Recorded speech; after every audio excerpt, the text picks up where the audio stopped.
పెద్ద ఉసిరికాయ పచ్చడి అయితే పెట్టుకుంటున్నాము. ముందుగా ఇలా ఉసిరికాయలు అయితే తీసుకున్నా 5 కేజీలు. ఇలా తీసుకొని వీటిని అయితే నీట్గా శుభ్రంగా కడిగి ఆరబెట్టిన తర్వాత వీటిని చాకు తీసుకొని ఇలా సైడ్లకు అయితే 3-4 ఘాట్లు అయితే పెట్టుకున్నాను. ఇలా ఘాట్లు పెట్టుకున్న తర్వాత వీటిని నూనెలో అయితే వేయిస్తున్నా. ఈ చట్నీ కోసం అయితే నేనైతే చూడండి ఇలా పల్లి నూనె చట్నీకి అయితే పల్లి నూనెనే వాడతాం మేమైతే. ఇలా పల్లి నూనె అయితే తీసుకొని ఇప్పుడు ఈ పల్లి నూనెలో వీటిని అయితే కలర్ వచ్చేంత వరకు అయితే వేగిద్దాము. ఇలా నూనె వేడైన తర్వాత ఇలా ఉసిరికాయలను అయితే ఇలా వేయిస్తున్నాము. ఇలా మంచి కలర్ వచ్చేంత వరకు, పచ్చి వాసన పోయేంత వరకు అయితే వీటిని అయితే నూనెలో వేయించుకొని పక్కనైతే తీసి పెట్టుకుందాము. దీంట్లోకి మసాలాలు అయితే ఏవి తీసుకుంటున్నానో జీలకర్ర పొడి, అలాగే మెంతం పొడి, ఆవపొడి. ఇవి జీలకర్ర పొడి, మెంతాలు అయితే వేయించి దోరగా ఇలా పొడి అయితే కొట్టుకున్నాము. తర్వాత అందులోకి కారం పొడి, పసుపు పొడి, అలాగే ఉప్పు. వీటినైతే ఎంతెంత కావాలో అంత కొలతలతోటి వేసి ఉసిరికాయ పచ్చడి అయితే పెట్టేసుకుంటున్నా. ఈరోజు నేనైతే ఉసిరికాయలు అయితే మొత్తం ఈ విధంగా అయితే ఫ్రై చేసుకున్నాం నూనెలో.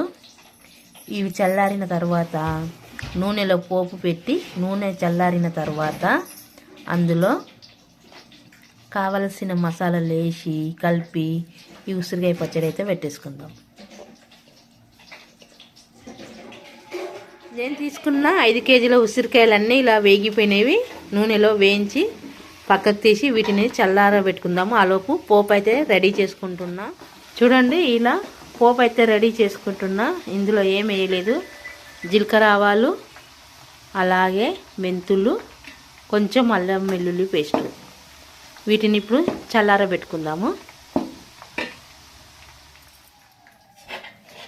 ఉసిరికాయ పచ్చడి కోసము ఇలా పోపు వేసింది ఇలా ఒక గిన్నెలో, వెడల్పాంటి గిన్నెలో ఇలా వేసుకొని ఇప్పుడు ఇది బాగా చల్లారనిద్దాము. చల్లారినాక ఇందులో కారం పొడి, ఉప్పు, మెంతం పొడి, జీలకర్ర పొడి, కొంచెం ఆవపిండి వేసి మంచిగా కలిపి ఉసిరికాయలు ఇందులో వేసేద్దాం. ఇది బాగా చల్లారాలి. చల్లారినాక ఎలా కలుపుతాను చూద్దాం.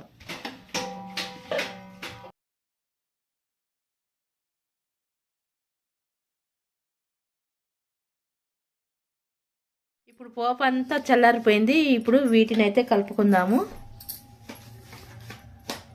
ఫస్ట్ అయితే కొంచెం జీలకర్ర పొడి,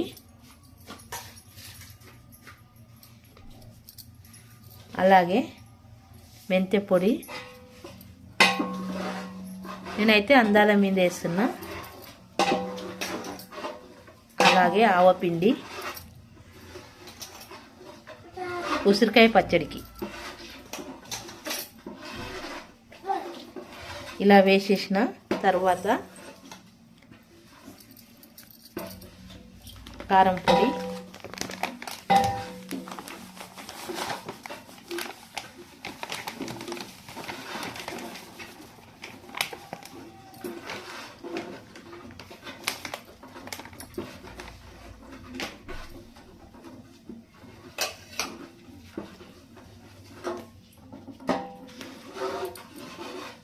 అలాగే ఉప్పు, దొడ్డుప్పు ఇలా పొడి చేసుకున్నాం మిక్సీలో. సరిపోయినంత వేసుకోవాలి.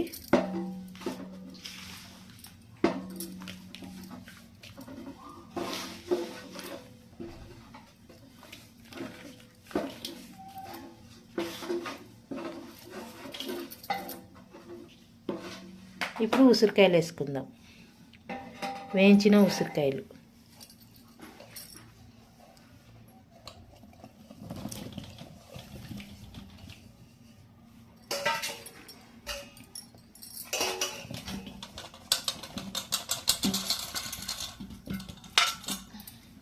ఇప్పుడు వీటిని బాగా అన్నీ కలిసిపోయేలా కలుపుకుందాం.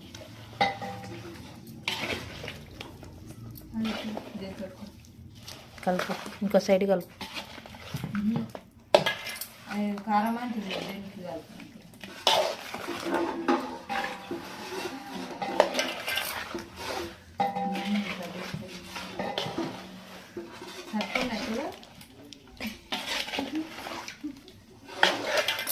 చూడండి, ఇలా మొత్తం కలిసేలాగా కలుపుకుందాము. ఇలా ఆయిల్ ఎక్కువ ఉంటేనే పచ్చళ్ళు టేస్ట్ మాత్రం సూపర్గా ఉంటాయి. సింపుల్ అండి. మనం పెట్టుకుంటే ఇలా మసాలా మొత్తము ముక్కలకు పట్టేలాగా మొత్తం ఇలా కలుపుకుందాం. కలుపుకొని ఒక ప్లాస్టిక్ డబ్బాలోకి తీసుకుందాము. పట్టదు.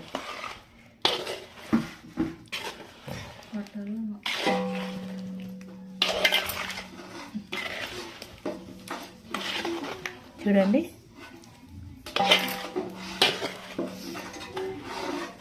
ఇందులో పసుపు అయితే మర్చిపోయినా, పసుపు వేసుకుంటున్నాను ఇప్పుడు.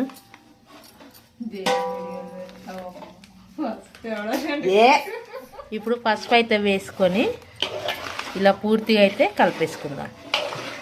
మొత్తం మీద అయితే ఉసిరికాయ పచ్చడి అయితే రెడీ అయిపోయింది. వీటిని అయితే ఒక డబ్బాలోకి వేసుకొని 2-3 రోజుల తర్వాత మగ్గిన తర్వాత అయితే టేస్ట్ చేద్దాము. ఉప్పు కారం అయితే చాలా సరిపోయింది.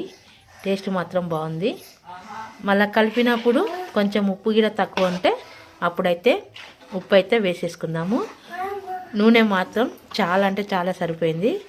ఇక చూడండి, ఈ విధంగా ఇలా ఇక ఊరుతూనే ఉంటుంది. చూడండి,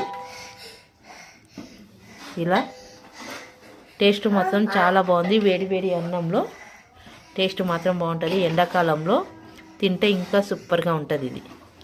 మరి నా వీడియో నచ్చితే ఒక లైక్ చేయండి, షేర్ చేయండి, కామెంట్ పెట్టండి. మొత్తం మీద అయితే కరెంట్ అయితే పోయింది. చూడండి, కరెంట్లో ఇవి మాత్రం గులాబ్ జామున్ లాగా అనిపిస్తుంది. అసలు ఎంత టేస్ట్ ఉంటుందో ఇలా తింటే వేడి వేడి అన్నంలో. మరి నా వీడియో నచ్చితే ఒక లైక్ చేయండి, షేర్ చేయండి, కామెంట్ పెట్టండి. నెక్స్ట్ వీడియోలో నిమ్మకాయ తొక్క అయితే పెట్టేస్తా. అది ఎలా పెడతానో మరి వీడియోలో అయితే కలుద్దాము. మరొక వీడియోలో అయితే మళ్ళీ కలుద్దాం. నచ్చితే ఒక లైక్ చేయండి, షేర్ చేయండి, కామెంట్ పెట్టండి. ఆగండి, ఎండాకాలం వస్తుంది కదా, ఉసిరికాయలు దొరికినప్పుడే ఇలా టేస్టీగా పచ్చడి అయితే పెట్టుకోండి. టేస్ట్ మాత్రం వేడి వేడి అన్నంలో అప్పటికప్పుడు కలుపుకొని తింటే టేస్ట్ మాత్రం సూపర్గా ఉంటుంది.